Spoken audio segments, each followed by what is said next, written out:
Hello student, आज हम लोग देखेंगे क्लास 10th के एनसीईआरटी मैथ्स के एक्सरसाइज 7.4 को। इसके सभी क्वेश्चन को सॉल्व करेंगे वन बाय वन। तो स्टार्ट करते हैं इसके पहले क्वेश्चन से। ये एक ऑप्शनल एक्सरसाइज है। तो इसका पहला क्वेश्चन पढ़ते हैं। Determine the ratio in which the line 2x + y - 4 = 0 divides the line segment joining the points A and B. तो यहाँ ऐसा दिया गया है कि ए बी दो पॉइंट्स हैं, ए बी दो पॉइंट्स है, इसका कोऑर्डिनेट्स भी दिया गया है, ये रहा, और ये 37, बी का 37 है और ए का यानी 2 - 2 है। तो कहते हैं कि एक रेशियो निकालना है जिसमें से कि एक लाइन सेगमेंट या लाइन ही का है, तो वो एक 2x और +y - 4 = 0। हम लोगों को पता है प्रीवियस क्लासेस से यानी कि हम लोग पढ़ते आए हैं कि किसी भी 2x + y यानी कि कोई भी एक लीनियर इक्वेशन है तो उसका हम लोग एक वैल्यू टेबल यानी x और y जो भी उसमें वेरिएबल्स हो तो निकाल सकते हैं, उसका बहुत सारा वैल्यू होता है। तो कहते हैं कि एक लाइन का जैसे कि अगर इसी का अगर हम ग्राफ ड्रॉ करें तो ग्राफ तो ऐसे ईजिली हो सकता है, यानी कि लीनियर इक्वेशन का क्या ग्राफ होता है, एक स्ट्रेट लाइन होता है। तो यहाँ जो देख रहे हैं ये लाइन, ये इक्वेशन जो देख रहे हैं एक लीनियर इक्वेशन है और इसी का एक यानी कि अगर ग्राफ ड्रॉ करेंगे तो एक स्ट्रेट लाइन होगा। तो कहते हैं कि इसी का ग्राफ ड्रॉ किया गया है और वो ए बी लाइन सेगमेंट को किसी पॉइंट पर वो इंटरसेक्ट या तो यानी कि वो डिवाइड्स करता है, यानी ए बी लाइन को कहीं डिवाइड्स करता है। ये डिवीज़न पॉइंट है, ये रहा डिवीज़न पॉइंट। तो divide the line segment joining points है। अच्छा, रेशियो डिटरमाइन करना है कि ये जो यहाँ से यहाँ तक है और फिर यहाँ से यहाँ तक वो क्या रेशियो होगा। यानी कि अगर इसको हम P मान लें या तो C ही मान लें, C मान लें, तो वो AC यानी कि क्वेश्चन का कहना है AC = CB = व्हाट। हम लोगों को यही फाइंड आउट करना है। ठीक, उसके बाद देखते हैं क्या है आगे या कैसे इसको सॉल्व करते हैं हम। तो अभी तत्काल हम मान लेते हैं कि लेट द इक्वेशन या द इक्वेशन 2x + y - 4 = 0 इसका जो ग्राफ है, या ऐसे ही लिखते हैं let the graph of 2x + y - 4 = 0 divides the line segment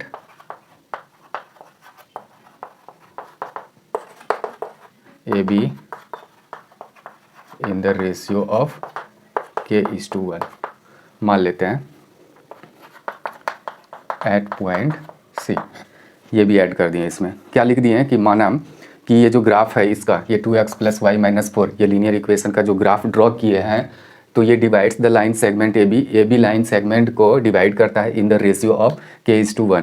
अभी हम लोगों को ये रेशियो निकालना ही है कि ये जो पॉइंट C देख रहे हैं या डिवीज़न पॉइंट जो देख रहे हैं, यानी कि ये लीनियर इक्वेशन का जो ग्राफ है ए बी को जो डिवाइड किया है, इसका हम लोगों को कोऑर्डिनेट्स फाइंड आउट करना है। तो कोऑर्डिनेट्स हम लोग मान लिए कि वो कोऑर्डिनेट्स क्या है, k:1 है और एट पॉइंट C यानी कि C पॉइंट्स पर यानी ये डिवाइड करते हैं। तो इस तरीके से अगर ये है तो सेक्शन फार्मूला के अकॉर्डिंग हम लोग इसका क्या कहते हैं कोऑर्डिनेट्स फाइंड आउट कर सकते हैं। इसको इरेज कर लेते हैं, पहले इतना लिख लेना है सॉरी। तो हम यहाँ क्या करेंगे,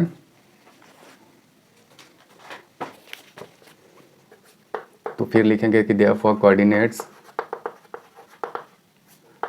ऑफ पॉइंट, अगर C का अगर कोऑर्डिनेट्स अगर हम लोगों को निकालना है तो कैसे निकालेंगे। तो कोऑर्डिनेट्स अगर निकालना है पॉइंट C का, अभी तो हम लोगों के पास m और n भी होना चाहिए इसका रेशियो। तो m तो यानी कि जैसे k:1 है, ये रेशियो AC = CB हम लोग तो मान के चले हैं कि k:1 है, तो इस हिसाब से ये मेरा हम लोगों का यहाँ m हो जाएगा, n हो जाएगा, 1 हो जाएगा। तो ये तो हम लोगों के पास है ही। तो हम लोगों को अभी तत्काल क्या करना है कि कोऑर्डिनेट ऑफ पॉइंट C अगर निकालें तो ये है हम लोगों का x1 y1 और ये है हम लोगों का x2 और y2। ठीक, ये x1 y1 x2 y2 है और m अगर देखें तो क्या है और n देखें तो 1 है, क्योंकि इसी रेशियो में डिवाइड कर रहा है, ऐसा मान के चले। तो C का कोऑर्डिनेट्स क्या हो जाएगा, हम लोग ऐसे पढ़े हैं कि ये x2 + n x1 whole upon m + n ये है। अच्छा, फिर दूसरा अगर देखें तो my2 + n y1 whole upon m + n ये हो जाएगा। फिर आगे देखें तो m का तो वैल्यू क्या है, k, x2 का अगर देखें तो क्या है 3 और प्लस n की बात करें तो 1, x1 की बात करें तो यहाँ 2 है, सब यहाँ लिख लेना है और ये k + 1 हो जाएगा। और फिर अगले तरफ इधर देखें तो m का वैल्यू क्या है y2 का वैल्यू 7 है, 7 से इसको मल्टीप्लाई करते हैं, 1 × y1 अगर देखें तो -2 है और इस तरीके से m + 1 यानी k + 1 करना है। ठीक, अगले स्टेप में इसी को लिखेंगे 3k + 2 और k + 1 ऐसे, और इधर क्या हो जाएगा 7k - 2 होल अपॉन k + 1 ऐसे हो जाएगा। हम लोगों का यहाँ तक कर लिए। अच्छा एक चीज़, ये जो कोऑर्डिनेट ऑफ पॉइंट C का इसका जो निकालें, अभी क्या निकला है इसको शॉर्ट में लिख लेते हैं 3k + 2 अपॉन k + 1 और इधर क्या है 7k - 2 और k + 1। ये इतना तो निकाले हैं हम लोग, इसको इरेज कर देते हैं। ठीक, ये तो निकल गया, एक बार चेक कर लेते हैं। 3k, सॉरी यहाँ 3k है, 3k + 2, ठीक, और k + 1 और 7k - 2 और k + 1, यहाँ तक तो हम लोग कर लिए। अब क्या करेंगे, अब इसको इरेज करते हैं। ये कैसे हुआ पता तो चल गया, सेक्शन फार्मूला का यूज करके हम लोग ये निकाले हैं। अच्छा एक बात, जैसे कि कोई भी लाइन हो, जैसे ये हम लोग ग्राफ जब ड्रॉ किया करते थे तो ये ऐसे जैसे कि x + y = 9 है, उसी का अगर ग्राफ ड्रॉ किए हैं तो ये जितने पॉइंट्स इस पर आता था, जो भी पॉइंट्स रहे, जैसे कि ये 2 4 हो या और कुछ भी हो, जैसे ये 5 4 हो, 5 4 तो 5 4 इसी, अगर ये 7 2 हो या और भी कुछ 6 3 हो, ये सब जितने भी पॉइंट्स देख रहे हैं ये सारे पॉइंट्स इसी लीनियर इक्वेशन के ग्राफ को जब ड्रॉ करते हैं तो उसी पर, इस वैल्यू पर ये सेटिस्फाई होता है। जैसे कि x + y = क्या हो रहा है 9, तो ये 5 + 5 और 4 जो देख रहे हैं, ये 5 और ये 4, ये x कोऑर्डिनेट्स है, ये y कोऑर्डिनेट्स है, तो ये 5 + 4 देख रहे हैं 9 हो रहा है। इसमें भी देख रहे हैं 7 + 2 तो 9 हो रहा है, उसमें भी 6 + 3 कर रहे हैं तो 9 हो रहा है। यानी कि इसी लाइन पर जितने भी पॉइंट्स होगा वो इस इक्वेशन को सेटिस्फाई करेगा। ये हम लोगों को जानना है। तो यहाँ अभी क्या देख रहे हैं कि ये वाला जो पॉइंट अभी हम लोग निकाले हैं कोऑर्डिनेट्स, तो ये x कोऑर्डिनेट्स है, ये तो y कोऑर्डिनेट्स है, तो इसका यानी कि इस मान पर ये सेटिस्फाइड होगा ये इक्वेशन। तो हम कहेंगे कि however point C is also on the equation या ऑन द लाइन सेगमेंट, ऐसे लिख लेते हैं लाइन सेगमेंट। किस लाइन सेगमेंट पे है, 2x + y - 4 = 0 पर है। हम कहेंगे हालांकि पॉइंट C भी क्या है, वो भी लाइन सेगमेंट इस पर है। ठीक, तो तब क्या होगा, इसका मतलब ये होगा कि ये इसका जो कोऑर्डिनेट्स है इसको सेटिस्फाई करेगा, यानी कि 2x + y - 4 = 0 है। इस पर अगर हम 2x, ये x कोऑर्डिनेट्स इसको अगर ले लें, क्या है 3k + 2 k + 1, फिर उसके बाद है 7k - 2 होल अपॉन, फिर क्या है k + 1 और ये -4 = 0। इससे कुछ ना कुछ वैल्यू आ ही जाएगा k का। देखते हैं 4, ये था, सॉरी ये हुआ x का वैल्यू और ये था हम लोगों का +y का वैल्यू ऐसे रखना है, हम कोऑर्डिनेट्स ये इक्वेशन पर रखना था इसको। तो यहाँ पुट करना है वैल्यू 2, x का ये दे दिए, फिर प्लस साइन है, फिर y का वैल्यू यहाँ y कोऑर्डिनेट से 7k - 2 और फिर ये -4 है = 0 यहाँ रख दिए। अब इसको मल्टीप्लाई करते हैं k + 1 और +7k - 2 k + 1 और -4 = 0। इसको सिंप्लीफाई करते चलते हैं, उसके बाद देखते हैं क्या होता है। क्या इसमें और कुछ कहा गया है? नहीं, सिर्फ रेशियो मांगा गया है। सिर्फ k का अगर वैल्यू आ जाए तो कोई दिक्कत नहीं है, आराम से हो जाएगा। अगले स्टेप में देखते हैं। ये अगर देखें तो इसका एलसीएम ले लेते हैं k + 1, अगर इससे देखें तो 6k + 4 हो जाएगा, 7k - 2 हो जाएगा और माइनस, अगर इससे यहाँ से डायरेक्ट 4 से इसको मल्टीप्लाई करें तो 4k और -4 हो जाएगा = 0। क्या देख पा रहे हैं ये वाला। उसके बाद फिर क्या करेंगे, 9k हुआ और ये k और ये k को 4 कैंसिल, -2 हो जाएगा, k + 1 = 0। तो ये हो जाएगा 9k - 2 = 0। क्रॉस मल्टीप्लाई कर रहे हैं, यहाँ कुछ नहीं है तो 1 है, क्रॉस मल्टीप्लाई कर रहे हैं। इसके बाद 9k = 2 हो जाएगा। देयरफॉर k का अगर वैल्यू देखें तो 2/9, ये k का वैल्यू आ गया। अब ज़रा सा हम लोग तो ये यानी कि किस रेशियो में डिवाइड करेगा वो लाइन, तो क्या माने थे k/1, ऐसा मानते क्यों मानते हैं, इसको क्यों नहीं नंबर मानते हैं? अगर के का ही कुछ वैल्यू आएगा, यानी कि अगर सपोज़ कि के का वैल्यू 4 ही आ गया तो नीचे 1 है, ऐसा एज्यूम करके चलेंगे, मान के चलेंगे। अगर के का वैल्यू कोई फ्रैक्शनल फॉर्म में आता है तो कोई दिक्कत नहीं है, जैसे कि ये अगर यही के है, क्या है 2.9:1 है, तो मतलब क्या होगा, ये डिवीज़न में होगा, यानी कि ये डिवीज़न में होगा। यानी यही चीज़ को अगर फ्रैक्शनल फॉर्म में लिखते हैं तो ऐसे लिखते हैं। तो यहाँ क्या हो जाएगा इस केस में कि 2/9 है और डिवाइडेड बाय 1 है, तो अगर 2/9 और इसको अगर ऐसे कर दें गुना तो ये 2:9 ये हो जाएगा। ऐसे फ्रैक्शनल फॉर्म रेशियो फॉर्म में ऐसे लिख देंगे, ठीक। तो ये हो गया ये, तो हैंस कर देंगे द रिक्वायर्ड रेशियो क्या है 2:9, ठीक। यही आंसर हम लोगों का हो गया। ये फर्स्ट हम लोग क्वेश्चन सॉल्व कर लिए, इसमें रेशियो ही पूछा गया था। अब देखते हैं सेकंड नंबर क्वेश्चन क्या है।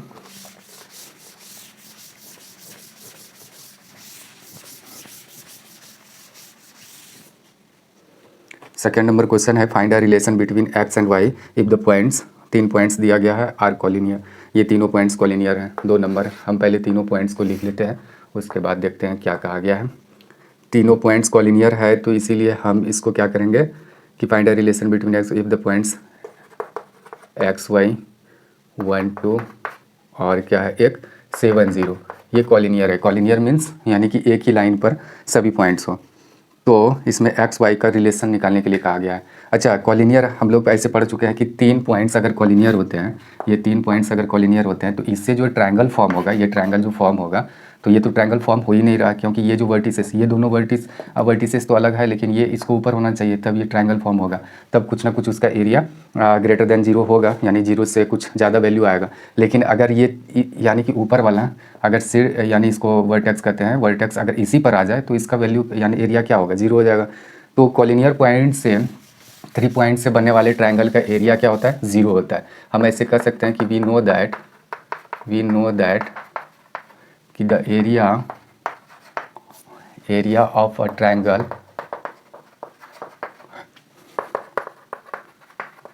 formed by three collinear points is 0। क्या लिखा है कि वी नो दैट, हमें पता है कि जो एरिया होता है, area of A triangle formed by 3 collinear points, 3 collinear point से अगर वो फॉर्म हुआ ट्रायंगल होता है तो उसका क्या होता है एरिया 0 होता है, क्योंकि एक ही लाइन पर है उसका, यानी कोई एरिया ऑक्यूपाई ही नहीं कर रहा है। तो इट मीन्स कि ये जो इसको ऐसे मान के चलें, लिखने में आसानी हो, इसीलिए ये ट्रायंगल के फॉर्म में लिख रहे हैं, लेकिन इस तरह का होगा नहीं, पॉसिबल नहीं है, लेकिन फिर भी लिख रहे हैं। ये रहा, दूसरा ये रहा 1 2 और तीसरा 7 0 रहा, ठीक। तो इसको x1 y1, इसको x2 y2, इसको x3 y3 मान के अगर चलें तो यहाँ हम लोग ऐसे लिख सकते हैं, क्या लिख सकते हैं, तो then area of the triangle क्या हो जाएगा इक्वल टू 0 होगा। अच्छा, इसी को अगर लिखें तो ये फॉर्मूला पे लिख सकते हैं। ये x1 है हम लोगों का, फिर x2 ये है, और फिर x3 हम लोगों का 7 है, ठीक। और ये तो 0 होने ही वाला है, तो इसमें फिर क्या y2 और माइनस y3 देना होगा, फिर y3 माइनस y1 देना होगा, फिर y1 और माइनस y2 देना होगा। तो ये दे दिए। इसके बाद फिर इसको अगर उधर करें तो ये 2x हो जाएगा, और फिर ये माइनस y तो रहने ही वाला है, और ये अगर देखें तो 7y माइनस 14 हो जाएगा। ये 0 इसको उस तरफ ले गए हम, तो ये 2x और माइनस क्या होने वाला है plus 6y minus 14 equal to 0। और इस तरीके से 2x, यानी कि इसको अगर 2 कॉमन लें तो कुछ इस तरीके का हो जाएगा। तो यही एक रिलेशन हुआ। देख लेते हैं आंसर इसका क्या ये सही है या नहीं। 2 नंबर का हम लोग सॉल्व किए हैं, तो -7 एक्सरसाइज 7.4 का है, 7.4 का 2 नंबर 3 -7 इक्वल टू 0 सही है, बिल्कुल सही है। तो यही रिलेशन यानी एक्स वाई के बीच रिलेशन दिखाने के लिए कहा गया था कि किस तरह का रिलेशन है। तो find a relation between x and y, तो एक्स वाई के बीच रिलेशन यही है, इस तरह का इक्वेशन फॉर्म हो रहा है। यानी कि हम लोगों को इक्वेशन एक फॉर्म कर देना है, बस वही रिलेशन होता है। Find the centre. अब तीसरे क्वेश्चन की तरफ बढ़ते हैं। ये रहा था, मतलब इसका यही है आंसर। इसके आगे हम लोग कुछ कर भी नहीं सकते हैं, क्योंकि एक वर्टेक्स इसका मिसिंग है, या नॉन है। 3 नंबर क्या कहा गया, find the centre of a circle passing through the point. अच्छा, एक सर्कल का सेंटर निकालना है जबकि 3 पॉइंट से वो पास हुआ है। 1 पॉइंट्स, 2 पॉइंट्स और 3 पॉइंट्स, तीनों पॉइंट्स दिखा देते हैं। 6 -6 एक का कोऑर्डिनेट्स है, दूसरे का 3 -7 और तीसरे का अगर देखें तो 3 3 है। तीसरे का 3 3 है। इसको क्या ले लें, ए बी ही ले लेते हैं। ए बी, ये रहा सी। अच्छा, और इसका यानी कि ये जो सेंटर है इसको हम अगर पी ले लें और उसका कोऑर्डिनेट्स अगर एक्स वाई दिखा दें तो कोई दिक्कत नहीं है। ठीक, क्या कहा गया, find the centre of a circle passing through the points. ये तीनों पॉइंट्स दिया गया है। ऐसा एक यानी सर्कल का कोऑर्डिनेट्स निकालने के लिए कहा जा रहा है, सेंटर फाइंड आउट करने के लिए कहा जा रहा है, जिसका यानी कि जो 3 यानी कि ये पॉइंट से होकर गुजरा हो जो। अच्छा, मानते हैं let a circle having centre P x y, ये सेंटर है, पासिंग थ्रू द पॉइंट्स।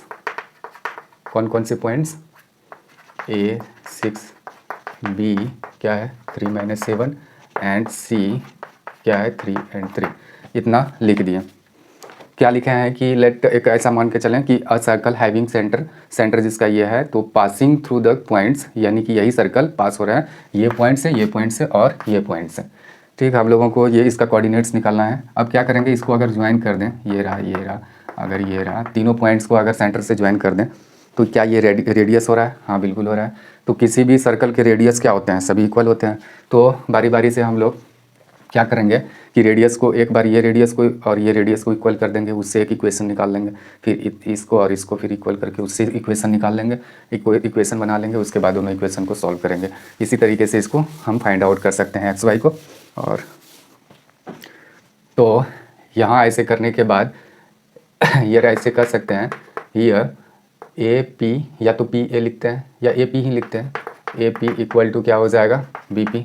ऐसा क्यों लिखे हैं कि रेडाई ऑफ ये रेडियस है, रेडाई लिख दिया है कि ये एक रेडियस है। ठीक, बस कारण दे दी यही।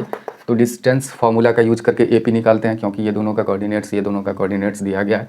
तो क्या है फार्मूला, क्या है पहले देख लेते हैं। तो x2 में हम लोगों को ये करना होगा, फिर y, फिर ये हो जाएगा। इसमें इसको माइनस करने के पहले यहाँ माइनस है तो यहाँ प्लस हो जाता है, बस और कुछ नहीं है। bp का अगर देखें तो bp की तरफ तो x - 3 और फिर क्या हो जाएगा y + 7 होल स्क्वायर। रूट के अंदर डालना है, दोनों तरफ रूट है तो ये रिमूव हो जाएगा। तो फिर क्या बचेगा, x² 36, 12x, y² 36 plus 12y। अगर इधर देखें क्या हो जाएगा, x² और ये 6x प्लस अगर देखें तो y² 49 और प्लस 14y। ये इतना इक्वेशन इससे फॉर्म हुआ। ठीक, अब इसके आगे देखते हैं क्या हम लोग कर सकते हैं। अब इसमें जो जो कैंसिल होगा, कैंसिल इसको करते हैं ना, ये वाला कैंसिल हो जाएगा। क्या y² भी दोनों तरफ इक्वल दिख रहा है, इक्वल है तो दोनों तरफ हटा दिए। 36 उधर तो नहीं है, 12x है और 12y है। ठीक है, इसको हम लोग क्या करेंगे, -12x रहने देते हैं, प्लस ये 12y भी रहने देते हैं। ये 36 यानी 72 इसको कर देते हैं 12 और 12y, ये सब तो हो गया। अब इधर इक्वल टू ये इधर का है मामला। अब इसको क्या करेंगे कि ये -6x और प्लस 14y और प्लस ये क्या है 9 और ये 49 है तो 58 हो जाएगा। ये दोनों को अगर प्लस करेंगे तो ये हो गया।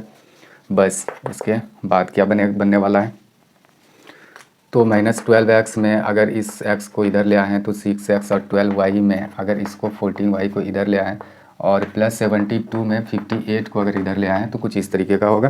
फिर क्या बचने वाला है वो भी देख लेते हैं हम लोग। क्या इसको इरेज करना ठीक रहेगा, एक बार चेक कर लें, क्या एक बार देख लेते हैं कहीं गड़बड़ ना हो। x - 6 उसके बाद y अब प्लस हो जाएगा। फिर इधर अगर देखें तो x - 3 और फिर y प्लस, ठीक है 36 माइनस ये एक्सपेंड किया है, ये सब एक्सपेंड किया है, ये प्लस भी होल स्क्वायर पे y² और फिर ये, ठीक है इसके बाद इधर का देखें तो एक्स स्क्वायर प्लस 9 और माइनस 6, ठीक है। उसके बाद प्लस वाई स्क्वायर प्लस 49 और प्लस हो जाएगा हम लोगों का 14 वाई। ये तो ठीक ही दिख रहा है, दोनों तरफ का x square y square cancel हो गया। 12x 12y और उसके बाद फिर क्या है 36 था प्लस में, तो यहाँ 72 लिखे हैं। इधर का देखें तो -6x, उसके बाद 14y है, उसके बाद फिर 9 और अच्छा 58 है। तो इसमें इधर 6x को इधर लाए हैं प्लस में, 12y है, फिर इधर से -14y और 72 इधर प्लस में ही है, उधर से माइनस, ठीक है। तो शायद आप लोग ये देख पा रहे होंगे ये लाइन, तो इसके नीचे एक लाइन लिखते हैं हम लोग। तो ये हो जाएगा -6x और ये हो जाएगा -2y और ये हो जाएगा -14। इस तरीके का हो गया हम लोगों के पास। -14 हो जाएगा, नहीं सॉरी +14 हो गई, यहाँ प्लस है, +14 हो जाएगा इक्वल टू 0। अच्छा, इसके बाद इसको इरेज कर लेते हैं। क्रॉस वेरीफाई किए क्योंकि थोड़ा सा लेंदी है, कहीं मिस्टेक हो जाए तो फिर कहीं प्लस माइनस का चक्कर हो सकता है। तो इधर अगर इसी में -2 कॉमन अगर ले लें तो क्या हो जाएगा 3x, ये 3x हो जाएगा, फिर ये प्लस बनेगा y और फिर ये माइनस हो जाएगा 7 इक्वल टू 0। ये देखें तो 3x plus y equal to 7, ये हो जाएगा इक्वेशन फर्स्ट। हम लोगों के पास इक्वेशन फर्स्ट आ गया।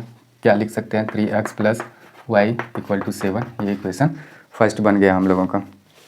अब क्या देखेंगे, अब देखते हैं फिर से इसको, यानी एक इक्वेशन बना के रख लिए।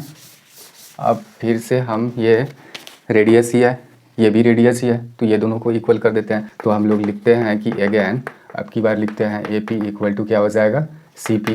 तो ए पी अगर देखें तो ए पी में क्या हो जाएगा x माइनस 6 होल स्क्वायर और फिर y माइनस प्लस हो जाएगा +6 होल स्क्वायर और इस तरीके से। और इधर क्या हो जाएगा सी पी में अगर बात करें तो x माइनस 3 होल स्क्वायर और फिर y माइनस 3 होल स्क्वायर, ये अंडर रूट ही होने वाला है सब। इसके बाद दोनों तरफ का रूट तो रिमूव कर ही देंगे, इसको एक्सपेंड करते हैं 36 और -12x हो जाएगा, ये हो जाएगा y स्क्वायर 36 और प्लस 12y हो जाएगा और इक्वल टू अगर देखें तो ये हो जाएगा x स्क्वायर प्लस 9 और -6x और प्लस अगर देखें तो y स्क्वायर प्लस 9 -6y, ठीक। y स्क्वायर -9 एक्सपेंड किए हैं सिर्फ, इसको कैंसिल कर देते हैं। फिर इसके बाद y स्क्वायर कैंसिल होगा और इधर क्या बचा 36 यानी कि 72 हुआ, -12x बचा, उसके बाद फिर +12y बचा। इसके बाद अगर देखें तो इधर 9 18 हो गया और -6x -6y। इसके अलावा तो कुछ नहीं दिख रहा है। अगले स्टेप में क्या करेंगे कि सभी 12x plus 12y x Y वाले को इधर कर लेते हैं, +6x और +6y इक्वल टू 18 इधर रहने देते हैं, इसको -72 इधर कर देते हैं। इसके बाद क्या होगा, इसको इरेज करते हैं, लास्ट वाले स्टेप को रहने देते हैं। अगर यहाँ से देखें तो फिर से इसको लिखते हैं ये वाले इक्वेशन को, 12x और 6x प्लस करेंगे तो -6x और फिर 12y और ये +6y, तो 18y हो जाएगा और फिर इक्वल टू इधर करें तो -54 हो जाएगा। अगर देखें तो माइनस करके, ठीक है। इसके बाद अगर -6 को अगर कॉमन लें तो कुछ इस तरीके का हो जाएगा +9, इस तरीके का -x minus 3y equal to 9। तो ये इक्वेशन सेकेंड हो गया। हम लोगों के पास ये इक्वेशन ऑलरेडी था ही और एक इक्वेशन हम लोगों के पास ये आ गया, शायद आप लोग देख पा रहे होंगे ये वाला इक्वेशन। अब दोनों इक्वेशन से x y निकाल लेंगे तो हम लोगों के सेंटर का कोऑर्डिनेट्स पता चल जाएगा, यानी सेंटर ही पता चल जाएगा। अब क्या करेंगे from equation first and second, तो नाउ अगर ये देखें इक्वेशन को गौर से तो इसको इक्वेशन फर्स्ट को हम लोग इक्वेशन फर्स्ट को 3 से मल्टीप्लाई कर देते हैं और इक्वेशन सेकेंड को 1 से कर देते हैं। 3 से करेंगे तो 9x प्लस 3y और इक्वल टू 21 हो जाएगा। इसको 1 से करेंगे तो वही सेम टू सेम रहने वाला है, कोई दिक्कत नहीं। क्या किए, इक्वेशन फर्स्ट को हम लोग 3 से मल्टीप्लाई किए हैं, तो 3 से किए हैं तो कुछ इस तरीके का हो जाएगा। और ये वाला तो सेम रहने वाला है, ये कैंसिल हो गया और ये 10x और ये हो जाएगा 30, देयरफॉर x इक्वल टू 30.10 यानी कि 3 हो जाएगा 3। ये x का वैल्यू आ गया। अब इसी x का वैल्यू किस पर पुट कर देंगे, इस पर इक्वेशन फर्स्ट पे। Now on putting the value value of equation first. Now on putting the value of, किसका वैल्यू रख रहे हैं, x in equation first. First equation में इसका वैल्यू पुट करते हैं। तो फर्स्ट इक्वेशन है 3x + y = 7 है। तो x का वैल्यू हम लोगों के पास 3 आया, प्लस y = 7 है। और इस तरीके से फिर क्या हो जाएगा, 9 + y = 7। देयरफॉर y अगर इक्वल टू देखें तो 7 - 9 तो -2 आ गया। तो x का वैल्यू हम लोगों के पास क्या था, क्या आया, यानी कि 3, y का वैल्यू और -2। तो ये आंसर हो गया हम लोगों का, यानी कि जो सेंटर का कोऑर्डिनेट्स पूछा गया था, अब हम लोगों के पास सेंटर का कोऑर्डिनेट्स आगे आ चुका है। तो ये था हम लोगों का 3 नंबर क्वेश्चन। और इसमें जो लिखा हुआ था find the centre of the circle passing through the, तो सेंटर इसका hence the centre of the circle क्या हो जाएगा, 3 और -2, यही हो गया। 3 - 2 इस सेंटर का कोऑर्डिनेट हो गया। ठीक, अब देखते हैं हम अगले क्वेश्चन को, 4th नंबर क्वेश्चन को देख लेते हैं।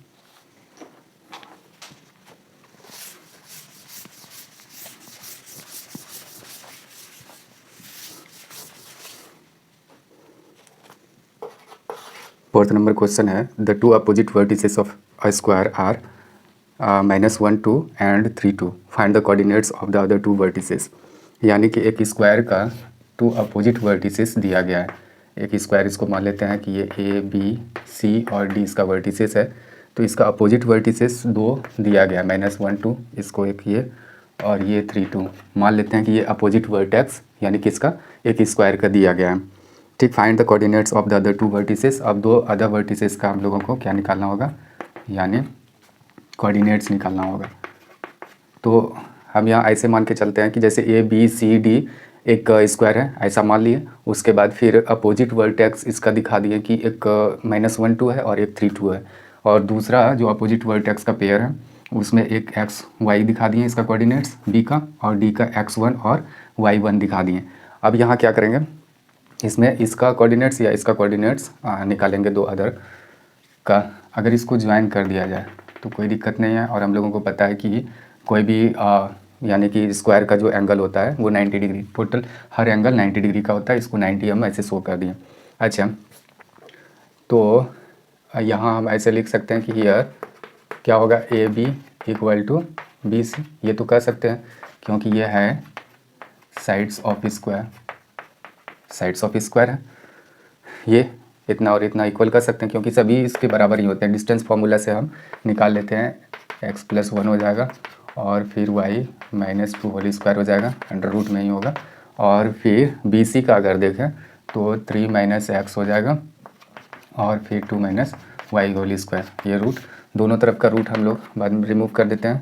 ये 1 हो गया, ये 2x हो गया और फिर ये y² और +4 होगा, ये -4y यहाँ हो जाएगा। ठीक, इसके बाद अगर इधर देखें तो 9 माइनस क्या हो जाएगा, x² और फिर -6x प्लस हो जाएगा 4y² और -4y। इस तरीके से हुआ। तो x² और ये x² कैंसिल हो जाएगा, y² कैंसिल हो जाएगा। बचा क्या इधर, 2x और -4y, ये तो रहा ही, और ये +1 और +4 है और कुछ तो नहीं है, तो +5 हो गया। इधर देखें तो 9 - 6x और -4y और ये +4 ये भी है, तो इसको हम 9 और +4 कर दें तो ये 13 हो जाएगा। ये दोनों -6x और -4y। अगर इधर देखें तो क्या हो जाएगा, 2x और ये 6x है इधर y। तो इसमें क्या कुछ इक्वेशन फॉर्म होने वाला है, तो देखते हैं कोई अगर इक्वेशन फॉर्म हो जाए। एक बार चेक कर लेते हैं क्या था हम लोगों का, -1 और 2 है और एक है 3 और 2। तो AB और तो x माइनस इसमें प्लस हो जाएगा y - 2 होल स्क्वायर दिखा है। फिर इसमें 3 - x और उसके बाद 2 - y, x² + 1 + 2x, ये ठीक है, y² + 4 और -4y, 9 और +x² और -6x और प्लस हो जाएगा ये 4 और प्लस y² और -4y, ये ठीक है। इसके बाद ये 4y भी कैंसिल हो गया और उसके बाद y², इधर भी y² कैंसिल हो गया, x² भी कैंसिल हो गया। तो बचा क्या हम लोगों के पास, तो हम लोगों के पास अगर देख लें तो ये 2x है, उधर 6x है, +1 प्लस ये 5 हो गया, उसके बाद ये +2x हुआ, इधर तो कुछ नहीं है, इक्वल टू 3 इधर हुआ, 3 इधर हुआ, तो इसमें तो 2 3 कैंसिल ही हो गया, तो बचा ये 9, और 9 + 4 अगर देखें तो 13 और -6x, बस यही हुआ। अगर इसी में देखें तो ये 2x प्लस 6x इधर कर दें और ये 13 और -5 इधर कर देते हैं। इसके बाद क्या हो जाएगा, 2 और 6 8x इक्वल टू 8 हो जाएगा। देयरफॉर x इक्वल टू 8/8 यानी 1 हो गया। x का वैल्यू हम लोगों के पास आ गया 1, तो यहाँ सिर्फ लिख लेते हैं कि x का वैल्यू 1 आया। ठीक, अब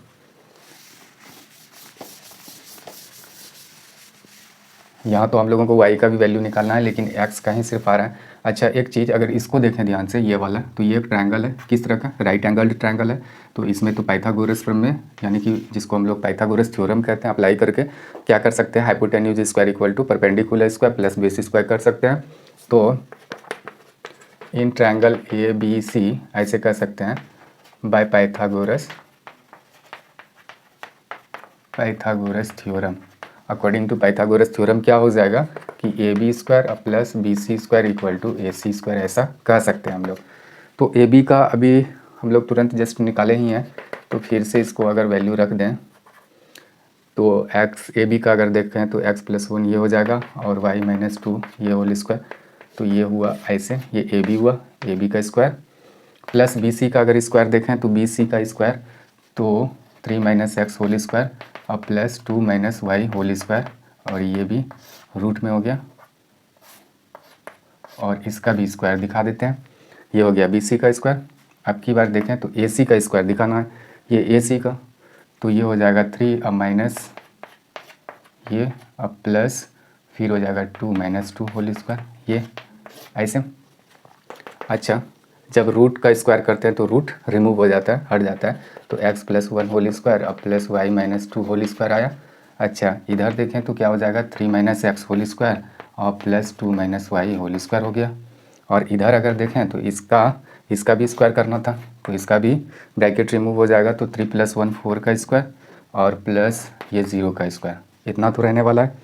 ठीक, अब इसमें क्या करेंगे, इसको हटा देते हैं, देखते हैं अब क्या होता है।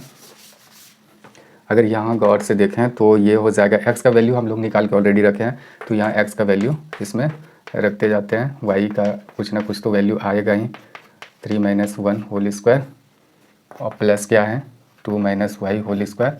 अच्छा, इसके बाद ये 16 हो गया इधर।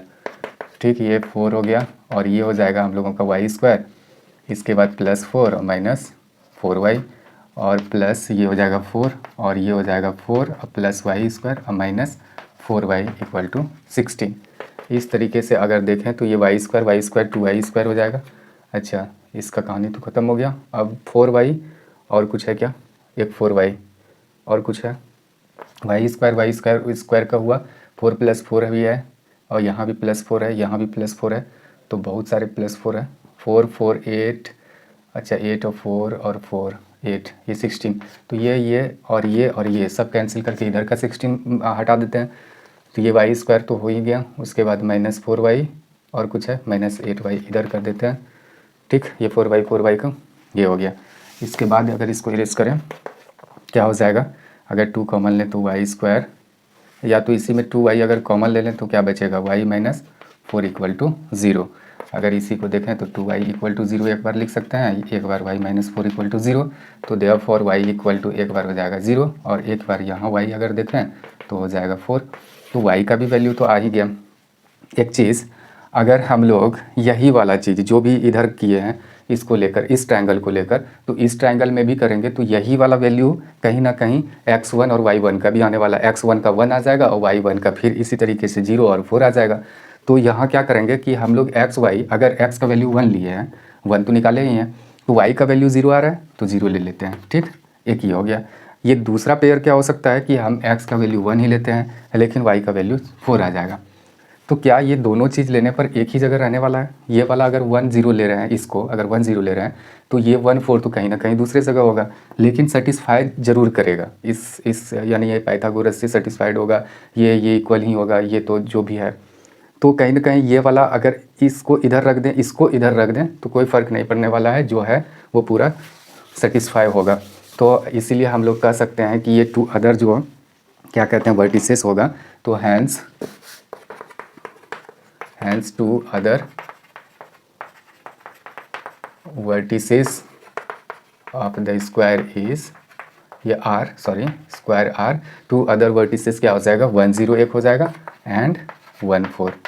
यही इसका आंसर हुआ, यानी कि दो अदर जो वर्टिसेस है वो क्या हो जाएगा, एक हुआ 1 0 और एक 1 4 होगा। ठीक, अब देखते हैं अगले क्वेश्चन को।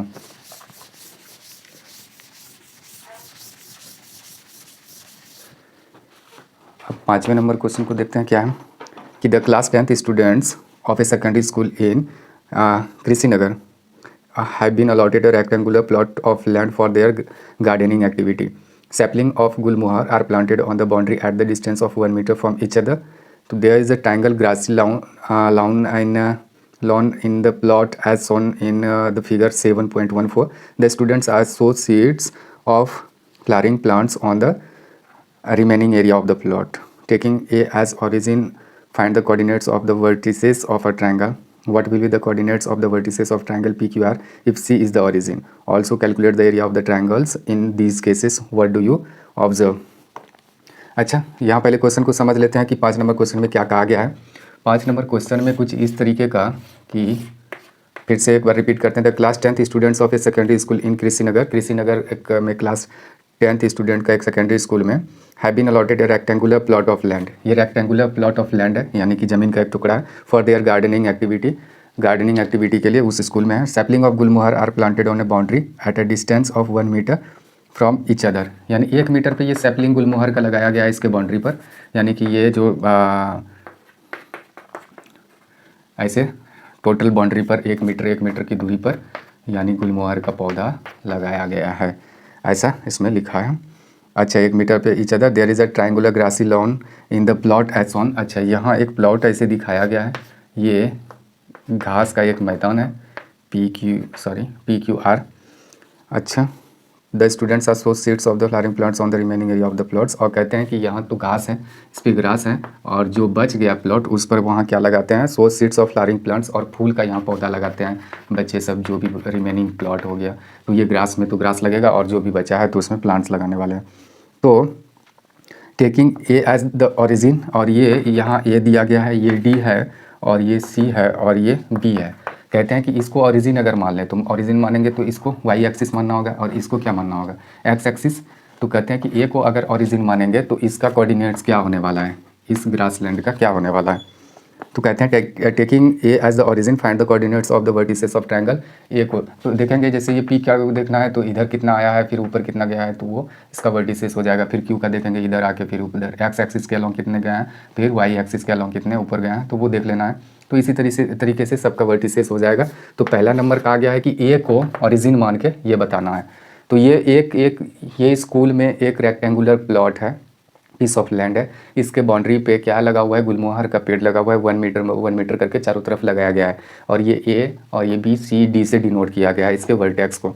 ठीक, इसके बाद ये पूछा गया है कि इसी के बीच में एक ग्रास लैंड है, यहाँ ग्रास लगा हुआ है, ट्रायंगुलर एक लैंड है पीस ऑफ लैंड में, यहाँ क्या लगा हुआ है, ग्रास लगा हुआ है। तो यहाँ PQR का कोऑर्डिनेट्स पूछा गया है, तो कोऑर्डिनेट्स हम लोगों को बताना है। तो यहाँ से देखेंगे ए को ओरिजिन मानकर, और फिर दूसरे में क्या कहा गया है, what will be the coordinates. अच्छा, सी को अगर ओरिजिन मान लेंगे तो इसका कोऑर्डिनेट्स क्या होगा, तो वो हम बुक में ही देख सकते हैं, ऐसे फिगर में पॉसिबल नहीं है। तो देखते हैं, 1 नंबर लिखते हैं, टेकिंग ए एज ओरिजिन लेने पर coordinates of point P, point Q और पॉइंट R। देखते हैं क्या होता है। पॉइंट P का अगर देखें तो बुक में हम देखते हैं 1 2 3 4 इधर है, ऊपर कितने गए हैं, तो 1 2 3 4 5 6 हो गया। पॉइंट Q का अगर देखें तो 1 2 3 है, उसके बाद ऊपर 1 2 2। अगर इसका देखें, R का देखें तो पॉइंट R एक्स एक्सिस की तरफ 3 4 5 6, क्या 7 है 6 है, उसके बाद ऊपर अगर देखें तो 1 2 3 4 5 5 ही इसको लेना होगा, तो ये 6 5। तो इस तरीके से हम लोगों यानी कि उसका कोऑर्डिनेट्स निकाल लिए, coordinates of the vertices of triangle. अच्छा, और फिर व्हाट विल द कोऑर्डिनेट्स, इसका हम पहले लिख लेते हैं कहीं ना कहीं। ये वाला अगर ले लें पी क्यू आर, फिर दोनों केस में हम लोगों को एरिया भी निकालने के लिए कहा गया। Also calculate the area of the triangle in these cases, what do you observe. तो पहले इसका एरिया निकाल लेते हैं। तो एरिया निकालेंगे पी क्यू आर, तो इसको x1 y1, इसको x2 y2, इसको x3 y3 करें। तो एरिया अगर देखें तो ट्रायंगल पी क्यू आर इस केस में निकालें तो क्या निकलेगा, हाफ इंटू 4 इंटू 2 माइनस 5 अब प्लस अगर करें तो 3 इंटू 5 माइनस 6 अब प्लस अगर देखें तो ये हो जाएगा 6 इंटू 6 माइनस 2, ये हो गया। तो ये हो जाएगा हाफ, और ये 4 इंटू ये करेंगे तो -3 -12 होगा क्या, -12 ही होगा। 4 3 और 6 अगर यहाँ देखें तो 2 में 5, इसको 5 में 6 और 6 में फिर 2 माइनस किया है, तो ये -3 हो जाएगा, ये हो गया। और ये 5 में 6 -1 तो ये -3 हो जाएगा। और यहाँ देखें तो 4, ये 24 होगा क्या, 6 में 2 गया 4, हम 4 इंटू 6 करेंगे तो 24 हो जाएगा। ये 15 होने वाला है, -15, तो 15 इधर कितना 9 बचेगा, तो हाफ इंटू 9 यानी कि 9/2 स्क्वायर यूनिट।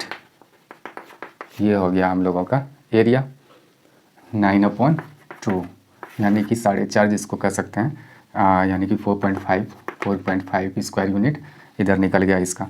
तो इस केस में ये हो गया, दोनों केस में हम लोगों को निकालने के लिए कहा गया है। और फिर इसमें ये कहा गया है कि अगर सी को ओरिजिन ले लें तो ए एज द ओरिजिन, अब की बार C taking C as the origin, as origin. अच्छा, तो कोऑर्डिनेट्स ऑफ पॉइंट पी फिर देखेंगे, क्यू देखेंगे और आर का भी देखेंगे। तो सी को कोऑर्डिनेट्स मान रहे हैं, देखते हैं सी को कोऑर्डिनेट्स मानने के बाद क्या होता है। 1 2 3 4 5 6 7 8 9 10 11 12 तो ये आ गया। उसके बाद 1 2 3 एग्जैक्ट हमको पता नहीं चल रहा है इस बुक से, तो हमको देखना पड़ेगा, इसका आंसर देखना पड़ेगा।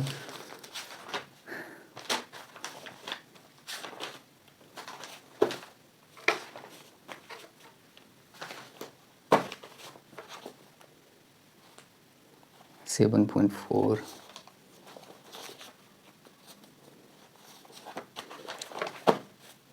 एक का 12/2 है, एक का फिर देख रहे हैं 12/2, ये 2 में है। दूसरे का देखते हैं कि क्यू का देखते हैं,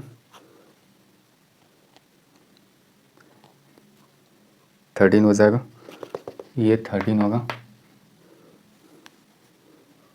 1 2 3 4 5 6 13 एंड 6। इसके बाद फिर आर का देखते हैं 12, तो ये हो जाएगा 10। और उसके बाद फिर देखते हैं 1 2 3 10 और 3 हो जाएगा। तो ये हो गया। इस केस में अगर देखें तो area of triangle P Q are, दोनों केस में एरिया निकालने के लिए कहा गया था। तो एरिया निकालते हैं तो 6 - 3 हो जाएगा, फिर 13 अगर 3 - 2 करें, और फिर 10 इंटू अगर देखें तो 2 - 6 इस तरीके से हो जाएगा। हाफ इंटू ये क्या हो जाएगा 36, अगर इसमें देखें तो ये 13 हो जाएगा, अगर इसमें देखें तो -4 हो जाएगा, और -4 इसको करेंगे तो -40 हो जाएगा, -40। तो इस तरीके से फिर हम लोगों का क्या बचेगा, तो ये और ये अगर जोड़ दें तो 40 में अगर 36 को माइनस कर दें तो -4 हो जाएगा। तो इस तरीके से तो ये 9 ही बचेगा, तो 9/2 हो गया स्क्वायर यूनिट ये बच गया हम लोगों का।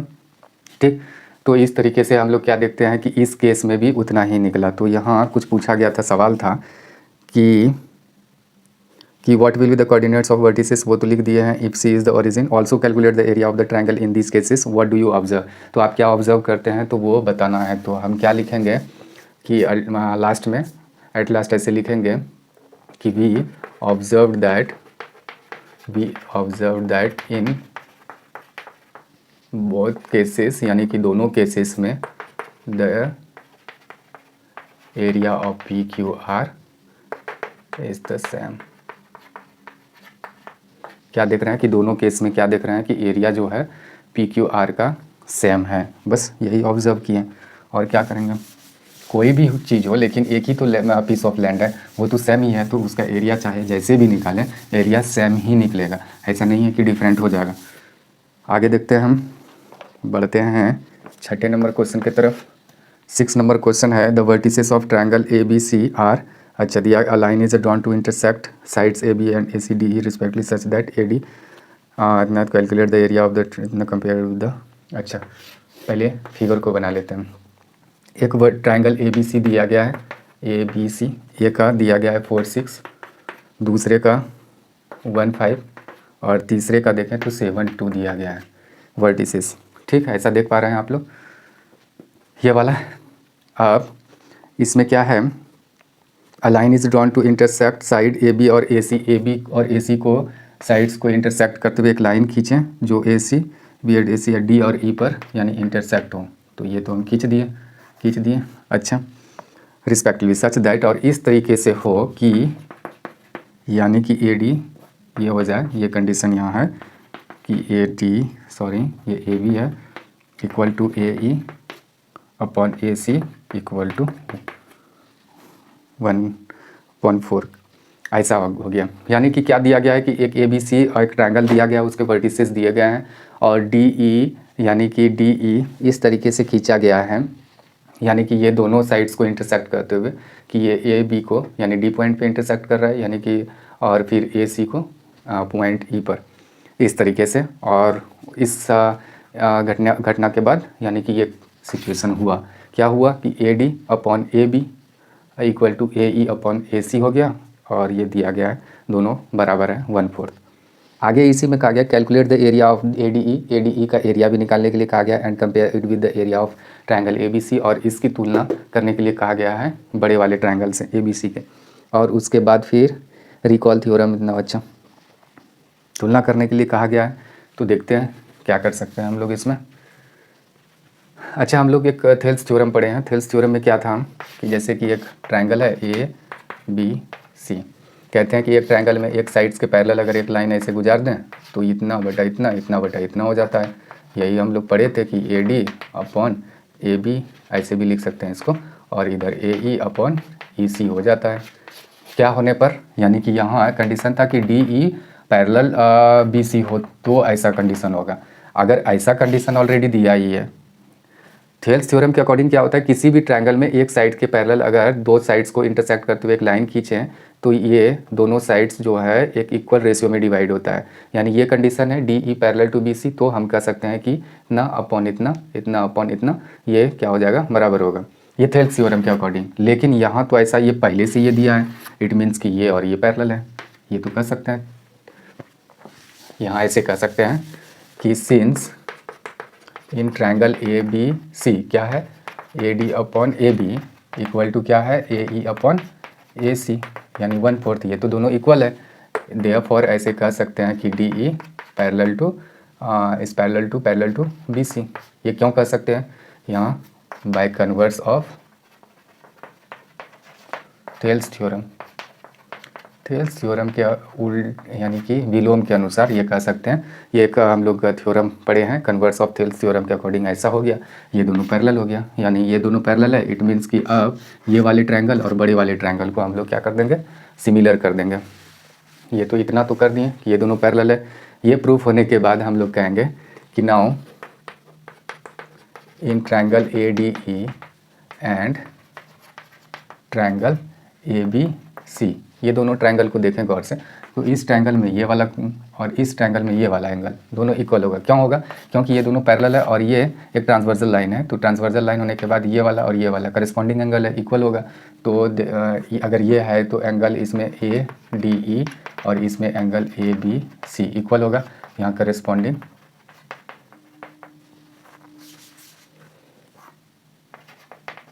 करस्पॉन्डिंग एंगल्स है, एज लिख देते हैं कि ये डी ई और पैरेलल टू बी सी, ऐसा हम लिख दिए, मेंशन कर दिए। अच्छा, उसके बाद ये भी दे सकते हैं कि ये वाला एंगल और ये वाला एंगल बराबर है इस ट्रायंगल का ये और इस ट्रायंगल का ये, फिर से वही चीज़, कारण उसका तो वही देना है, A E D equal to angle ये हो जाएगा ए सी बी, फिर कारण सेम रहने वाला है। तो देयरफॉर दो ही कारण से ए सिमिलैरिटी क्राइटेरियन के अकॉर्डिंग कह देंगे कि ये दोनों ट्रायंगल क्या हो गया। तो therefore triangle A D E is similar to triangle A B C. किस क्राइटेरियन किस सिमिलैरिटी क्राइटेरियन से? तो A by A similarity criterion कह सकते हैं कि इस क्राइटेरियन के अकॉर्डिंग ऐसा हो गया, या सिमिलैरिटी रूल्स के अकॉर्डिंग ऐसा हो गया। अगर ऐसा हुआ, अगर कोई दो चीज़ सिमिलर कर दी है, ये दोनों ट्रायंगल अगर सिमिलर कर दिए तो एक चीज़ होने वाला है। क्या होने वाला है कि उसका जो एरिया होगा ट्रायंगल डी ई एफ का, यानी सॉरी ए डी ई का, और ये जो एरिया क्या कहते हैं इसका, ये बड़े वाले का क्या नाम है, ए बी सी, इसका जो होता है, जो करस्पॉन्डिंग इसके साइड्स होते हैं, करस्पॉन्डिंग साइड, यानी इसका ए डी और इसका लेंगे तो ए बी के स्क्वायर के बराबर होता है। बस हम लोग तो यही पढ़े हैं कि दो अगर सिमिलर ट्रायंगल हो जाए तो उसका एरिया का जो रेशियो होता है उसके करस्पॉन्डिंग साइड्स के स्क्वायर के रेशियो के बराबर होता है। तो बस अगर ये हम लोग जान रहे हैं तो इसका क्या था, A D upon A B कुछ तो दिया गया है, ये 1/4 है, ऐसे है, इस पर स्क्वायर करें तो 1/16, तो ये 1:16 हो जाएगा। सॉरी, यहाँ अगर रेशियो फॉर्म में नहीं है तो यहाँ रेशियो फॉर्म में अगर रहे तो कह सकते हैं इसी को, देयरफॉर ए, अगर रेशियो फॉर्म में लिखें A D E is to area A B C equal to 1:16। इसका मतलब क्या हुआ, ये छोटे वाले का जो एरिया होगा उससे ये बड़े वाले का एरिया क्या होगा, 16 टाइम्स ग्रेटर होगा, बड़ा होगा, 16 टाइम्स होगा। यानी कि छोटे वाले का एरिया अगर हम 10 माने, इसको अगर 10 माने, तो बड़े वाले का जो एरिया होगा उससे 16 टाइम्स ज़्यादा होगा, तो ये हो जाएगा 116 बड़े वाले का। बस सिंपल सा है। तो यहाँ कंपेयर करने के लिए कहा गया था, calculate the area of the triangle A D E and compare it. अच्छा, उसके बाद कैलकुलेट करने, एरिया कैलकुलेट भी करना है। तो इस स्थिति में अगर देखें तो कैलकुलेट भी करना होगा, तो हम लोगों को क्या करना होगा, एरिया निकालना पड़ेगा। एरिया निकालने के लिए हम लोगों को क्या क्या करना होगा, अब यहाँ पहले इतना जो कर दिए कंपेयर तो हो ही गया। अब ये क्या करेंगे, ये जो तीनों ट्रायंगल मतलब इसका कोऑर्डिनेट्स दिया गया है बड़े वाले का, तो बड़े वाले का निकाल लेते हैं। तो इसको अगर इरेज कर दें तो देखते हैं थोड़ा सा कैसे निकालें। तो बड़े वाले का तो पता ही है, तीनों है, तो एरिया अगर हम ए बी सी का देखें तो क्या निकलेगा, हाफ इंटू करके देखते हैं, 4 × 5 - 2, और ये रहा 1 × 5 - 2 2 - 6, और अगर इसका देखें तो 4 हो गया, 1 हो गया, और यहाँ 7 होने वाला है, तो 6 - 5, ये इस तरीके से हो जाएगा। तो ये बड़े वाले का निकाल रहे हैं, ये 3 हो जाएगा, क्या 12 हुआ, ये 6 हुआ, ये 7 हुआ। तो इस तरीके से ये कुछ इतना स्क्वायर यूनिट हो जाएगा, स्क्वायर यूनिट। अब इसका अगर निकल गया तो उसका ईज़िली हम लोग निकाल सकते हैं। ये अगर इतना हो गया तो उसका कैसे अभी निकालें, तो इसे, ये छोटे वाले का एरिया जो था क्या था, ए बी सी का जो एरिया, सॉरी ए डी ई का एरिया, और ये इसका बड़े वाले का एरिया जो था ए बी सी, इसका क्या रेशियो था, तो अभी रेशियो हम लोग यही निकाले हैं। बस यहीं से क्या करेंगे, इसका जो है इसका एरिया ये रहने देंगे ए डी ई, और ये वाले का यानी कितना आया 25/2, और ये 1/16 ऐसे लिख देंगे। इसके बाद फिर क्या करेंगे, क्रॉस मल्टीप्लाई कर देंगे, जो होगा देखा जाएगा। फिर क्या ये हम सही किए हैं, तो इसका पहले आंसर देख लेते हैं, उसके बाद 7.4 में हम लोगों को निकालना है, यहाँ तक तो सही दिख रहा है, 15/32। एक बार क्रॉस चेक करते हैं, 4 हो गया, 1 हो गया, और ये 7 हो गया, तो 5 - 2 2 - 6, और 6 - 5, तो ये हो जाएगा -4 हो जाएगा यहाँ, सॉरी यहाँ -4 होगा, थोड़ा सा मिस्टेक किया है, ये -4 हो जाएगा, और ये तो 7 रहने ही वाला है, ये 15/2 हो जाएगा, कुछ इस तरीके का, ठीक। तो इतना स्क्वायर यूनिट ये हो जाएगा बड़े वाले का। तो ईजिली अब हम लोग छोटे वाले का तो हम लोग पहले ही करके रखे हैं कि A D E ADE upon area ABC अभी जस्ट निकाले हैं, इसका तो रेशियो अभी ये है ही। इसी का देखें तो छोटे वाले का तो पता नहीं है, ADE ऐसे ही लिख देंगे, इसका तो अभी पता चल गया 15/2 है ऐसे, और इक्वल टू ये ऐसे कर देंगे। कंपेयर तो कर ही चुके हैं, लेकिन यहाँ एरिया भी फाइंड आउट करने के लिए कहा गया था। अब क्रॉस मल्टीप्लाई करके अगर देखें तो ये हो जाएगा एरिया ADE, अगर इसी को देखें तो क्या हो जाएगा 15/2 इंटू 16 हो जाएगा, तो ये 15/32 स्क्वायर यूनिट हो जाएगा। ये छोटे वाले का आ गया एरिया ADE। तो इस तरीके से हम लोग यानी कि छठे नंबर को भी सॉल्व कर लिए। अब देखते हैं 7th नंबर क्वेश्चन को। Let A, B and C be the vertices of triangle ABC। ऐसा दिया गया है कि एक ट्रायंगल है ABC, उसका वर्टिसेस भी दिया गया है 4 2, उसके बाद है दूसरा 6 5 यानी B का, और C का है 1 और 4, ये रहा 1 4, ऐसा देख पा रहे हैं आप लोग। ठीक, ऐसा कुछ वर्टिसेस दिया गया है। द मीडियन फ्रॉम A, इसको B को इधर 6 5 लिख देते हैं 6 5। अच्छा, तो मीडियन फर्स्ट में दिया गया है कि the median from A meets BC at D। BC पर ये मीडियन A से दिया गया है, ये D पर मीडियन मिलता है, यानी कि ये दोनों। अच्छा, find the coordinates of the point D, यानी कि AD जो मीडियन देख रहे हैं ये BC पर यानी पॉइंट D पर मिलता है, ऐसा कहा गया है। पॉइंट D का कोऑर्डिनेट्स निकालने के लिए कहा गया है। तो मीडियन किसको कहते हैं, मीडियन यानी कि एक ट्रायंगल्स में मैक्सिमम नंबर ऑफ मीडियंस 3 होते हैं। तो यानी कि इसमें क्या करते हैं, किसी भी साइड्स का मिड पॉइंट उसके अपोजिट वर्टेक्स से उसको ज्वाइन कर देते हैं, तो ये इसका मीडियन कहलाता है। तो इसमें 3 मीडियंस मैक्सिमम हम लोग ड्रॉ कर सकते हैं एक ट्रायंगल में। तो यहाँ अगर देखें तो D का अगर D तो मिड पॉइंट हो जाएगा, तो coordinates of point D, coordinates यानी कि 7 का 1, coordinates of point D equal to क्या हो जाएगा, यानी कि ये BC का मिड पॉइंट होने वाला है। तो यानी ये 6 + 1/2 और इसको 5 + 4 यानी 5 + 4 y1 + y2 करेंगे 0.2, तो ये हो जाएगा 7/2 और ये हो जाएगा 9/2। तो ये हो गया ये 7/2 और 9/2। तो ये तो पता चल गया एक नंबर 7 का, ये फर्स्ट था। फिर 7 में क्या सेकेंड का कहना है, find the coordinates of point P on AD। अब की बार AD पर एक पॉइंट P है, AD पर इस तरीके से है कि वो AP = PD इक्वल टू है 2:1, यानी कि ये पॉइंट P AD को किस रेशियो में डिवाइड कर रहा है, 2:1 के रेशियो में।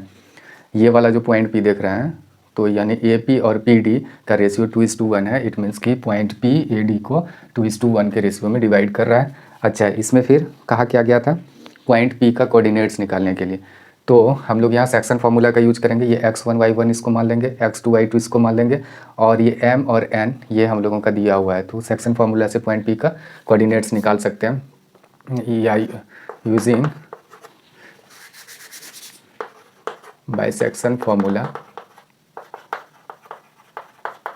हम कह सकते हैं कि कोऑर्डिनेट्स ऑफ पॉइंट P क्या निकलेगा, देखते हैं। इसका जो कोऑर्डिनेट्स होने वाला है वो हो जाएगा m × mx2 और एक हो जाएगा nx1 whole upon m + n, और यहाँ हो जाएगा my2 plus ny1 whole upon m + n, ऐसे होने वाला। तो यहाँ इस केस में तो x1 y1 ये, x2 y2 ये है, तो P का कोऑर्डिनेट्स और mn तो यही खुद है ही। तो इस तरीके से अगर हम देखें तो 2 × x2 कौन सा हो जाएगा 7/2 और प्लस n तो हम लोगों के पास ये है, x1 अगर बोले तो 4 है, होल अपॉन क्या हो जाएगा 2 + 1, और इधर देखें तो वही है 2 ही होगा m, और y1 y2 की बात करें तो ये x1 y1 है और x2 ये y2 है, तो ये 9/2 हो जाएगा, और n तो 1 ही है, y1 अगर कहें तो 2 है, होल अपॉन अगर इसको देखें तो यहाँ 2 + 1 ऐसे कर देंगे। इस तरीके से 2 कैंसिल हो जाएगा, 7 और प्लस 4 करेंगे तो 11/3 हो जाएगा ये, और इसका देखें तो 2 कैंसिल 9 और 9 + 2 11, 11 ये 3। तो इस तरीके से क्या देख रहे हैं हम लोग कि यानी कि इसका भी निकल गया, यानी पॉइंट P का कोऑर्डिनेट्स निकल गया 11, इसका यहाँ लिख लेते हैं ये लिख लिया पॉइंट ई का। अब की बार देखते हैं आगे। ये था हम लोगों का 2 नंबर, ठीक, 7 का 2 नंबर्स। अब देखते हैं 7 का 3 नंबर्स क्या कहा गया है। इसी में बहुत सारे क्वेश्चन पूछे गए हैं। 7 का 3, इसका कहना find the coordinates of point Q R on the medians B E. अब की बार इसी में बी ई मीडियंस खींचा गया है। देखते हैं, ये रहा ए बी सी और बी ई खींचा गया है, और सी एफ भी खींचा गया है। अच्छा, तो Q and R, coordinates of Q and R on medians B E, अच्छा, and C F.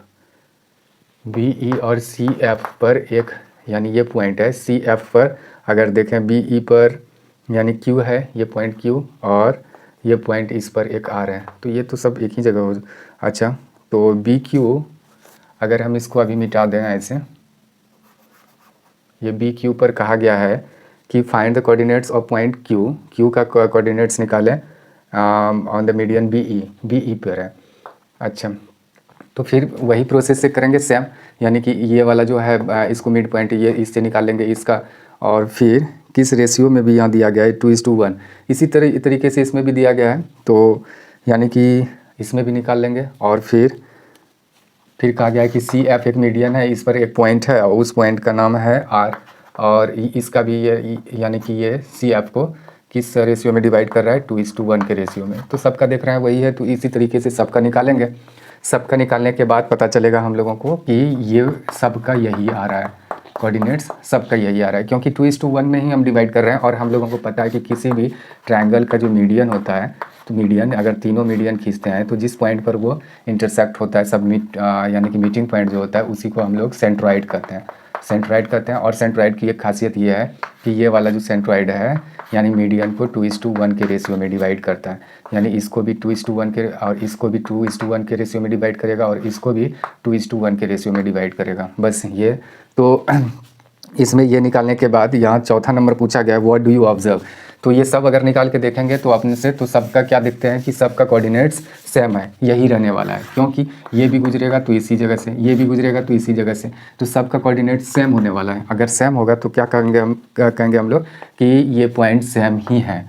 What do you observe, we observe that point P Q and R, ये तीनों का हैव द सेम कोऑर्डिनेट्स, सबका same coordinates निकलेगा। Hence ये कह सकते हैं कि all are the same points, सभी क्या है, सेम पॉइंट ही है, ये सेम पॉइंट है। अच्छा, ये तो ऑब्जर्वेशन के थ्रू हम लोगों को पता चल गया सेंट्रोइड, और ये सेंट्रोइड कहलाएगा क्योंकि सभी मीडियन एक ही जगह मिलते हैं। तो इस तरीके से तो ये हो गया। इसी में 5वें नंबर में क्वेश्चन था, अच्छा ये तो ऑब्जर्व किए, ये चौथा, और 3rd नंबर में बस वही हम लोगों को निकालना था। अब देखते हैं इसी में 5वां भी क्वेश्चन है, क्या क्वेश्चन है, यानी कि 7th नंबर का 5th नंबर, कि इफ़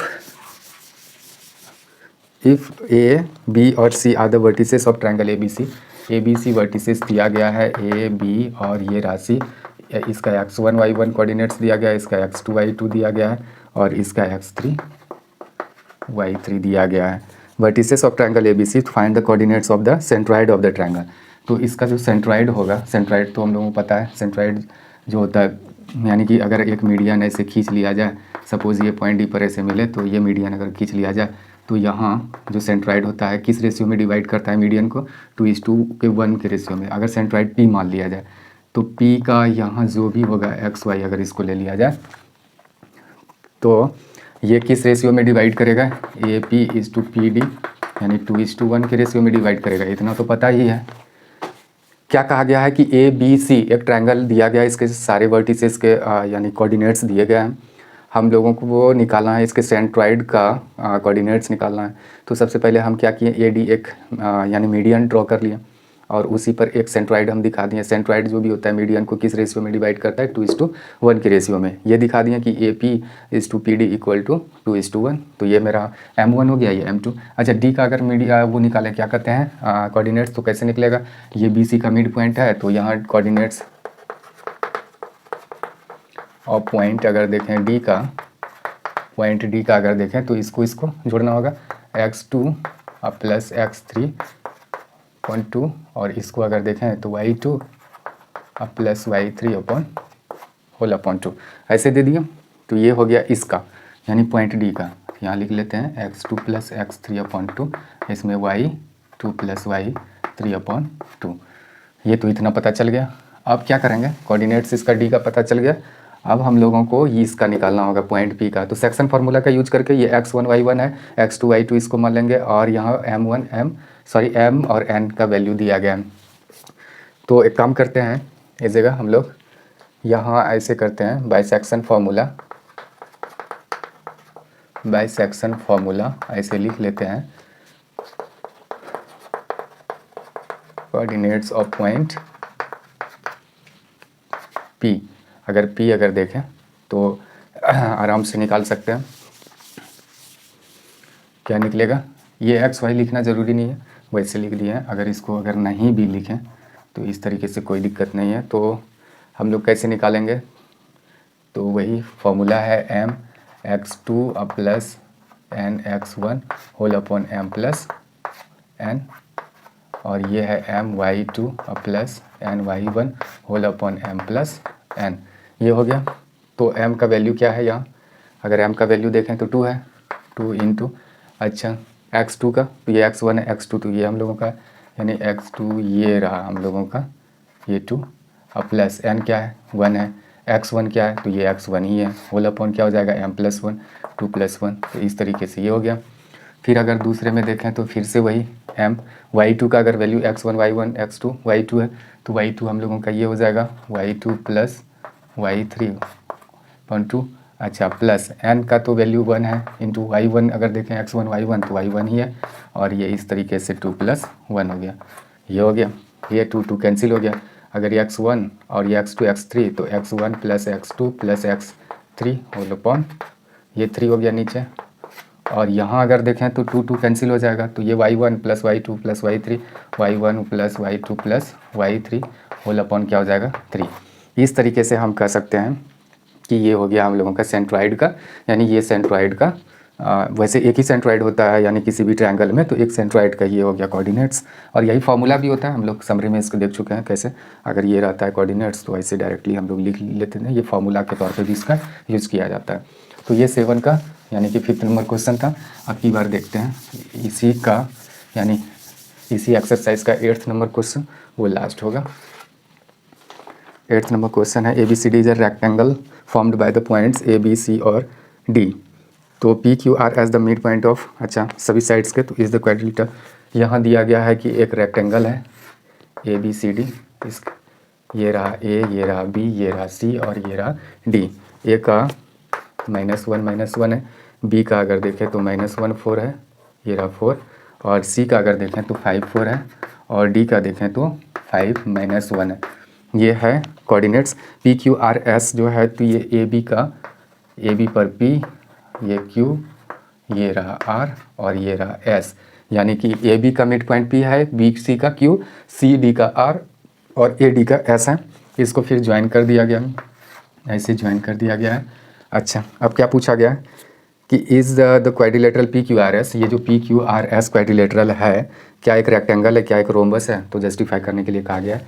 तो कैसे पता चलेगा, जैसे कि अभी मेंशन किया गया है कि ये मिड पॉइंट है, जैसे ये बराबर है, ये वाला बराबर है, ये वाला और ये वाला बराबर है, और ये वाला और ये वाला बराबर है पार्ट, तो इट मीन्स कि ये क्या है, इसका मिड पॉइंट है। तो मिड पॉइंट है तो कैसे निकालेंगे, P का अगर कोऑर्डिनेट्स निकालें तो ये PQRS किस टाइप का यानी क्वाड्रिलेटरल है वो हम लोगों को बताना है। तो हम लोग क्या करेंगे, तो इसका कोऑर्डिनेट्स, इसका कोऑर्डिनेट्स, इसका सेपरेटली सबका निकाल लेंगे। उसके बाद फिर देखेंगे डिस्टेंस फार्मूला का इस्तेमाल करके सारे साइड्स का लेंथ निकालेंगे, इसके डायगोनल्स निकालेंगे, तभी बता सकेंगे वो किस टाइप के यानी क्वाड्रिलेटरल है। तो कोऑर्डिनेट्स ऑफ P अगर देखें तो ये मिड पॉइंट है इसका, तो आराम से -1 अब प्लस -1 करेंगे तो ये -1 ही होगा, और ये और -1 और +4, तो ये -1 हो जाएगा, और ये 3/2 ये हो गया इसका, यानी -1 और 3/2। एक बार चेक कर लेते हैं क्या हम सही लिख रहे हैं कि नहीं, अदरवाइज़ ऐसा हो सकता है कि गलत हो जाए। कोऑर्डिनेट्स -1 4 5 4 5, ठीक है। अच्छा, तो ये हो गया हम लोगों का। अब फिर देखते हैं क्यू का। तो यहाँ डायरेक्ट क्यू का लिखते हैं, कोऑर्डिनेट्स लिख रहे हैं, ये कोऑर्डिनेट्स ऑफ पॉइंट क्यू। तो -1 +5 होल अपॉन 2, और इधर अगर देखें तो 4 + 4.2। तो ये क्या हो जाएगा 4.2, और ये 2 और 4 हो गया, ये हो गया 2 और 4। ये रहा हम लोगों का। फिर देखते हैं किसका, आर का। आर का कोऑर्डिनेट्स, आर का कोऑर्डिनेट्स अगर देखें तो ये 5 + 5 और ये -1 + 4/2 ऐसे हो जाएगा। तो ये 5 हो गया, ये 3/2 हो जाएगा। तो ये हो गया हम लोगों का, ये रहा 5 और ये 3/2। ये तीसरा भी हम लोग निकाल लिए। अब कौन सा रहा, कोऑर्डिनेट्स ऑफ पॉइंट एस का अगर देखें तो -1 + 5 होल अपॉन 2, और यहाँ -1 और प्लस करेंगे तो ये -1 ही रहने वाला है। तो ये 4 में 4/2 अगर देखें तो 2 हो जाएगा -2, और तो ये 2 - 1 हो जाएगा, 2 - 1। अब क्या देख रहे हैं कि पी क्यू आर एस सब का हम लोगों के पास, यानी कि इसके सभी वर्टिसेस का कोऑर्डिनेट्स पता है। डायगोनल भी बाद में निकाल के देख सकते हैं। अगर चारों साइड्स इक्वल हो जाएगा तो, और डायगोनल्स अनइक्वल रहेगा तो हम लोग कहेंगे कि ये रोम्बस है। अगर चारों साइड्स अनइक्वल रहेगा तब तो किसी टाइप का होगा ही नहीं। अगर अपोजिट साइड इक्वल होता है तो उसमें रेक्टेंगल हो जाएगा, और डायगोनल्स उसका इक्वल होना चाहिए। तो खैर, अब बाय डिस्टेंस यानी फार्मूला, ये तो हम पी एस अगर देखें ये वाला, या तो पहले पी क्यू देख लेते हैं, पी क्यू फिर क्यू आर फिर आर एस और फिर पी एस अगर देखेंगे। तो पी क्यू देखते हैं तो 2 माइनस, ये हम डायरेक्ट ही लिख लेते हैं, ये रहा, और प्लस ऐसे 4 माइनस कुछ इस तरीके से होने वाला है। तो ये 9 हो जाएगा। तो ये क्या हो जाएगा, कुछ इस तरीके का होगा क्या, ये हुआ 2 8 5/2, ठीक है। तो इस तरीके का कुछ बनने वाला है।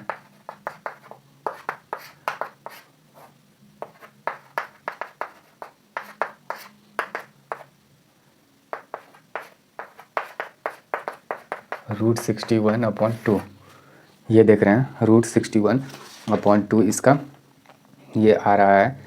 उसके बाद फिर सबका देखते हैं क्या यही सेम रहने वाला है। तो ये रहा √61/2। दूसरा देखते हैं पी क्यू, अब की बार देखेंगे क्यू और आर का अगर देखें तो ये क्या हो जाएगा 5 - 2 होल स्क्वायर, और ये इसमें ये माइनस करके डिस्टेंस का निकालेंगे तो ये 9 हो जाएगा। और ये क्या होगा, कुछ इस तरीके का हो गया। फिर से कुछ वही होने वाला है। तो इस केस में भी क्या देख रहे हैं कि यही आने वाला है। तो √61/2। अब की बार फिर से देखते हैं, तीसरे साइड को देख लेते हैं, यानी कि ये आर एस को देखते हैं। आर एस अगर देखें तो ये 2 - 5 होल स्क्वायर, यानी कि अंडर रूट डालना है, प्लस -1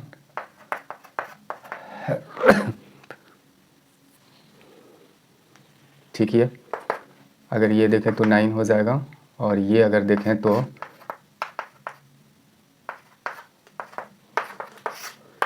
9, ये भी कुछ, तो ये भी कुछ ऐसे ही आने वाला है।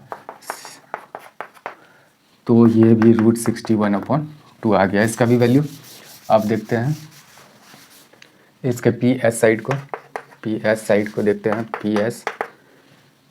तो पी एस देखेंगे तो 2 - 1 करेंगे तो यहाँ प्लस हो जाएगा, और ये वाला फिर -1 में -3/2 को अगर करेंगे तो इस तरीके से अंडर रूट डालना है ये सब, ये 9 हो जाएगा। और फिर तो वही कहानी है, सेम ही रहने वाला है। ये भी 9 प्लस ये -5 का स्क्वायर करेंगे तो ये 25/4 ये हो जाएगा, और इस तरीके से वही आने वाला है √61/2।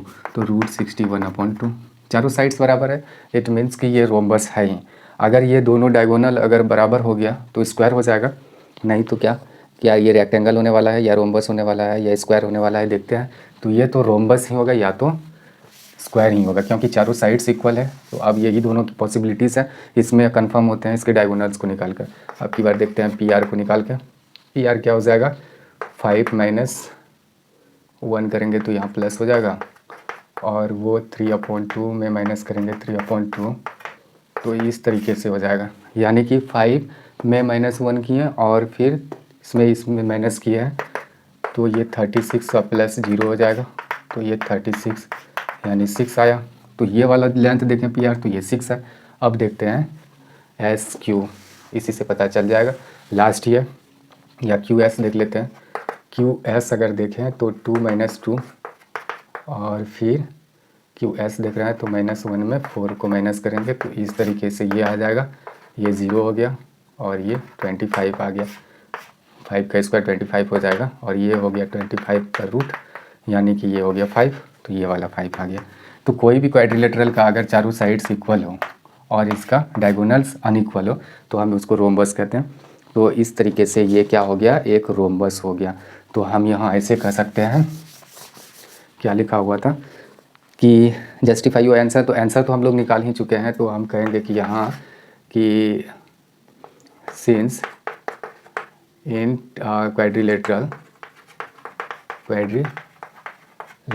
पी क्यू आर एस, ये कहेंगे कि ये क्या है, पी, इसमें P Q equal to Q R equal to R S equal to P S equal to है √61/2, एंड इसका जो डायगोनल है P R equal to not equal to, यानी कि पी आर 6 है, और ऐसे कह सकते हैं कि इस नॉट इक्वल टू क्या कर दें, क्यू एस, ये इक्वल नहीं है। यानी कि चारों इसका साइड्स देख रहे हैं कि इक्वल है, और ये इसके यानी डायगोनल इक्वल नहीं है।